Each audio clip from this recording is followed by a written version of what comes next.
fluorescent lights of Mercy Hospital buzzed with a monotonous hum. The only constant in a symphony of coughs, beeps, and hushed whispers. Clara, a fresh-faced nurse in her first year, adjusted her starched uniform. The harsh white is stark contrast to the worry etched on the faces of her patients. Tonight, however, her usual anxiety about 4 lines and medication schedules was eclipsed by a prickling unease. It started subtly. A misplaced chart here, a missing vial there. Whispers of night nurse flitted through the hallways, a chilling moniker for an unseen entity rumored to haunt the late shift. Clara dismissed it as hospital folklore, a way for jaded veterans to scare newbies. Until the first night. The clock struck midnight, the sterile air thick with an oppressive silence. As Clara made her rounds, a sense of being watched settled over her. An icy draft swirled around her ankles, even though the vents were off. A patient with a fractured leg swore a spectral figure glided past his door, his voice trembling with fear. Clara checked his vitals, finding nothing physically amiss, but his terror was palpable. Doubt gnawed at her. Was this fatigue playing tricks on her mind, or was there something more sinister at play? The answer came later, in the deserted cardiac ward. An eerie lullaby, a melody she didn't recognize, echoed through the sterile corridors. Drawn by the sound, Clara found the source, a rocking chair swaying gently in an empty room. It was a nursery, long abandoned, filled with dust-covered cribs and faded baby mobiles. Panic clawed at her throat as the lullaby grew louder. Then she saw it. A figure swathed in a tattered white uniform, its face obscured by a starched cap. The night nurse. It glided towards her, the rhythm of the rocking chair keeping time with its approach. Clara stumbled back, her heart hammering against her ribs.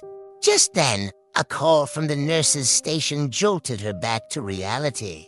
A patient in room 407 was having a seizure.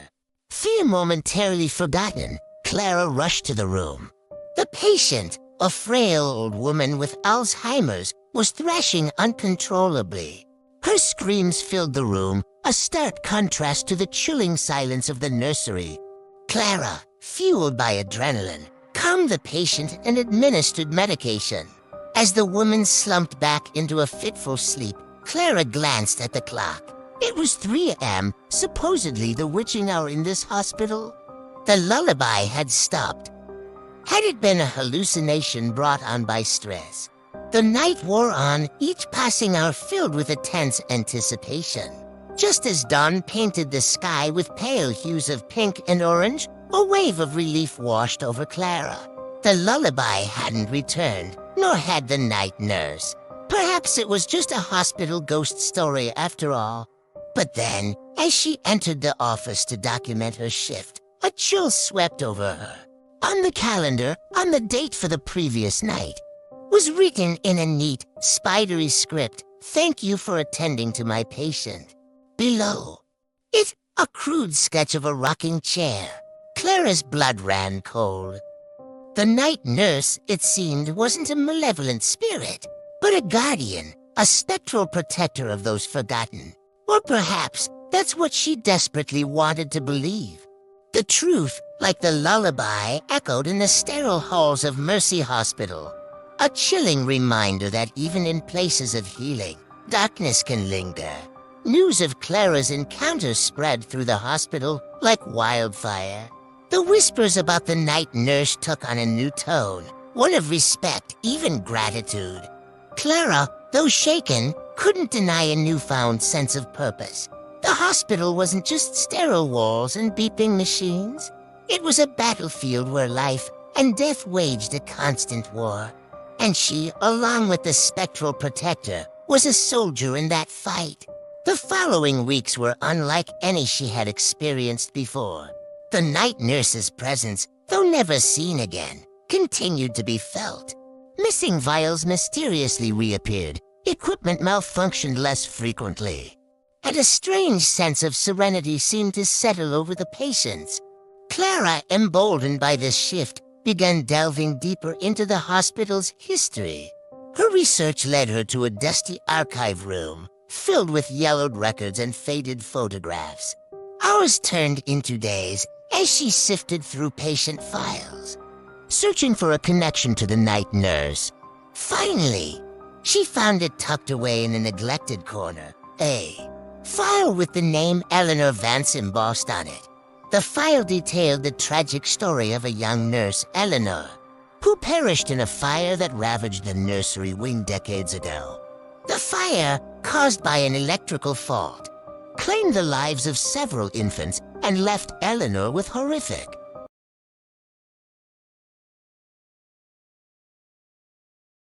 Hey everyone, and welcome back to my channel.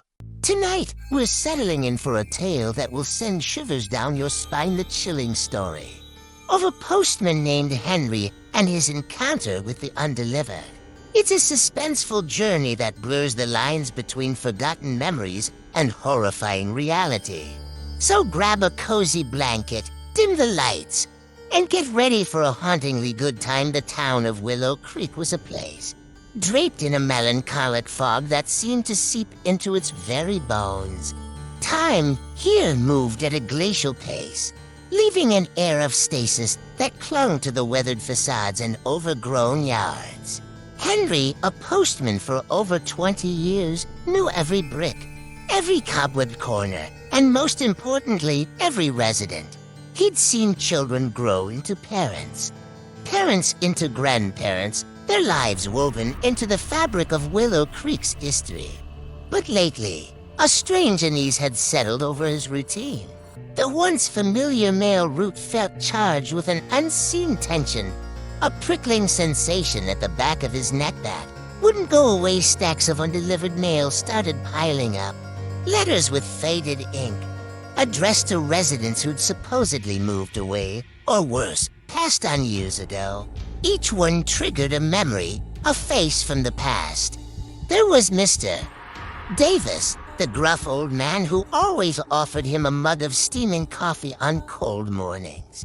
And young Sarah, with her bright eyes and boundless energy, who'd chase after him on her bike, begging for a ride. But the name on this particular letter sent chills down Henry's spine. Eleanor Black, a woman he vividly remembered. A kind old lady with a warm smile and a twinkle in her eye. She lived alone in a house at the end of Elm Street. Her porch swung a constant invitation for weary travelers. Every week, she'd leave him a plate of freshly baked cookies, a small token of appreciation for his friendly service. Henry could almost taste the chocolate chips melting on his tongue as he stared at the worn envelope. How could she be gone? Driven by a strange compulsion, Henry decided to deliver the letter himself. He couldn't shake the feeling that Eleanor, or at least a memory of her, resided within those decaying walls. The house, once vibrant with the aroma of freshly baked cookies and the gentle creak of the porch swing, now stood as a monument to forgotten memories. Weeds choked the flower beds, and the paint peeled from the siding like leprous skin. With a deep breath, Henry pushed open the warped front door. A stale, musty odor assaulted him, laced with the faint scent of wood smoke and something cloying. Dust motes danced in the weak slivers of sunlight that pierced through the boarded windows. The interior was a cluttered mess, furniture overturned and shrouded in cobwebs. As Henry navigated the debris, a floorboard creaked ominously beneath his foot. He froze, his heart pounding in his chest. In the decaying silence, a whisper echoed from the back of the house, a voice both familiar and chilling. "Don't forget me, Henry." The sound sent shivers down his spine. He called out, "Mrs. Black, is anyone here?" But only silence answered. The whispers became a daily occurrence. Every undelivered letter triggered a chilling plea, a memory flickering to life like a dying ember. A woman with fiery red hair peering from a boarded up window, a weathered hand reaching out from a darkened doorway. Each fragment belonged to a soul trapped in the town's collective amnesia. Henry couldn't take it anymore. He sought answers at the library. Days turned into nights as he scoured through town records. Slowly, a horrifying truth began to piece together. The names on the letters belonged to people who vanished years ago, presumed missing. Eleanor wasn't the sweet old lady he remembered. The newspaper clipping revealed a tragic fire claiming her life years ago. Armed with newfound knowledge, Henry returned to Eleanor's house. He held the remaining undelivered letters, their weight of physical manifestation of the town's forgotten past. Why did you forget us, Henry? We wait for our voices to be heard. The once kind Mrs. Black was a vengeful spirit, fueled by the town's collective amnesia.